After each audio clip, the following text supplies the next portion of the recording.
Thank you, Congressman Gottheimer, and I'd like to also bring up Congressman Swazi from New York, as well as the Neutra family, who have shown such courage, such stoicism in the face of severe adversity. Every parent can only imagine the horror that these parents have had to endure, these family members have had to endure for months, 152 days, hoping, praying for their loved ones to return home. And for all of us as members of Congress, we have spent a lot of time with these families, the families of the American hostages, as well as those families of all the Israeli hostages. And we have worked valiantly to try, with the administration, to bring their loved ones home, and we will not rest until they are brought. And these families, at a moment of immense grief, have taken the time to come and meet with members of Congress on what is almost a daily basis. Because that's how important it is. And that's how much they care, not just about their own loved one, but all of the loved ones who are being held hostage.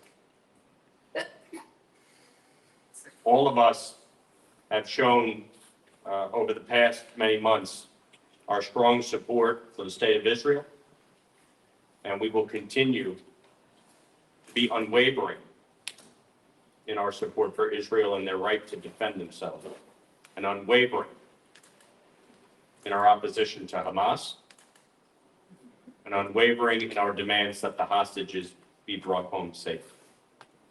I want to thank Speaker Johnson for working with me, along with Congressman Swazi, to make sure that the Neutra family has tickets for tomorrow night's State of the Union, so that all three of them can attend as our guests. And this is truly bipartisan and intentionally so. But this is bigger than politics. And these families should be heard. Their loved ones should be remembered. And we, as an American government, need to do everything we can to bring them home. And so with that, I will invite, Tom wants to say a few words, and then Lorna, or however you'd like to do it. So let me just thank Congressman Lawler. The Neutras are residents of my district in Plainview, New York. And I could only get one ticket for the State of the Union, and Mike Lawler arranged to get the other two tickets. So we want to thank him so much for not only just getting tickets, but everything you do to support the state of Israel. And I can't add much to everything that's been said already, but I just want people to think about this is a family. Think about what families are going through. You've got a brother who's in college, who's worried about his brother. He had to get out of college and escort his family over to Israel and back and forth in different meetings and things like that. Every day he's got to worry about his brother. You've got parents. My wife, Helene, and I have, a 20-year-old, a 25-year-old, and a 28-year-old. Omer is 22 years old. I can't imagine. And they can't get their hopes up, because when they get their hopes up, they have to worry about them getting dashed the next day. And they can't get down too low because they have to keep on working to try and bring attention to people. So it's so important when Congressman Gottheimer and the rest of the members of Congress have pulled together here with the families to bring attention to the plight of these families and these hostages. It's so important that we keep this on the front burner so that the president will continue to do his work, but his team will continue to do their work, continue to make our pleas known to Israel and to our allies that we're trying to resolve this issue with. So we just have to keep on bringing attention to it. And this is, these are not politicians. These are not people who do meetings like this on a regular basis, but they've been so incredibly strong to keep on bringing this to the attention of the American people, of the American administration, to the Israeli people, and to the Israeli government. I visited with the Neutras in Tel Aviv back in December. Israel is so unified, but there's so much more that has to happen. So, Mike, thank you again. I forgot. I can thank you again. Orna, if you want to. Thank you, God, and thank you to Speaker Johnson also for please stepping for us. I've come to speak today about my son Omer. He's a 20-year-old American, 22. Born in New York City and raised on Long Island, he deferred his studies at Binghamton University to defend his grandparents' homeland as a tank commander in the IDF. He's known for seeing the positive in life and in people. He should be preparing to attend university here in the US and not suffering in the Hamas underground tunnel terror maze. We count the days since you were stolen from us by Hamas, Omer. Today is day 152. And who would have believed that to this day, we have not succeeded in bringing you back?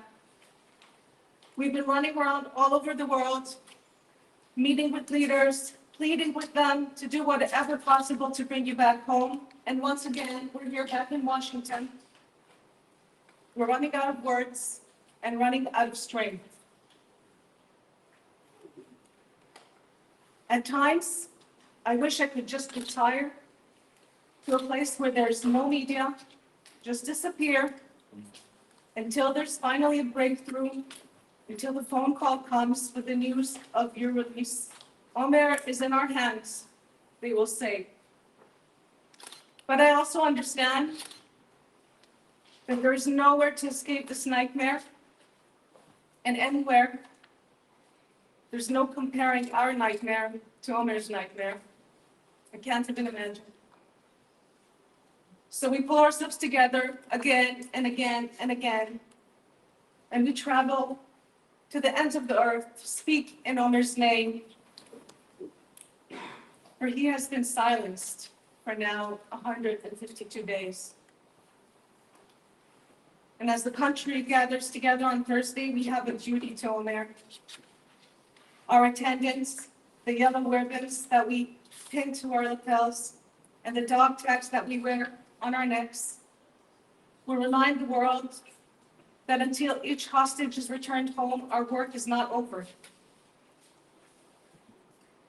Every office in the Capitol has received a packet with a dog tag and a yellow ribbon, and we implore members of Congress to wear one or both in order to call attention to the plight of the 8 American hostages, including our son and the remaining hostages. We're not asking members to take a political stance. This is a bipartisan issue. It's not about supporting one side or the other. It's about supporting the release of our son, Omer Neutra, an American citizen who has been held against his will for 5 months in the darkness of Hamas captivity without food, water, and you don't know even if enough oxygen. You don't know whether he's alive or whether he's dead. We're just keeping the hope. The stakes have never been higher than they are now. As the negotiations continue to drag out, we are demanding that the US, Israel, Egypt, Qatar push harder than ever for an agreement that brings all of the hostages home. Their release will simmer down the whole conflict. Please do everything to bring our son and all of the hostages home before it's too late.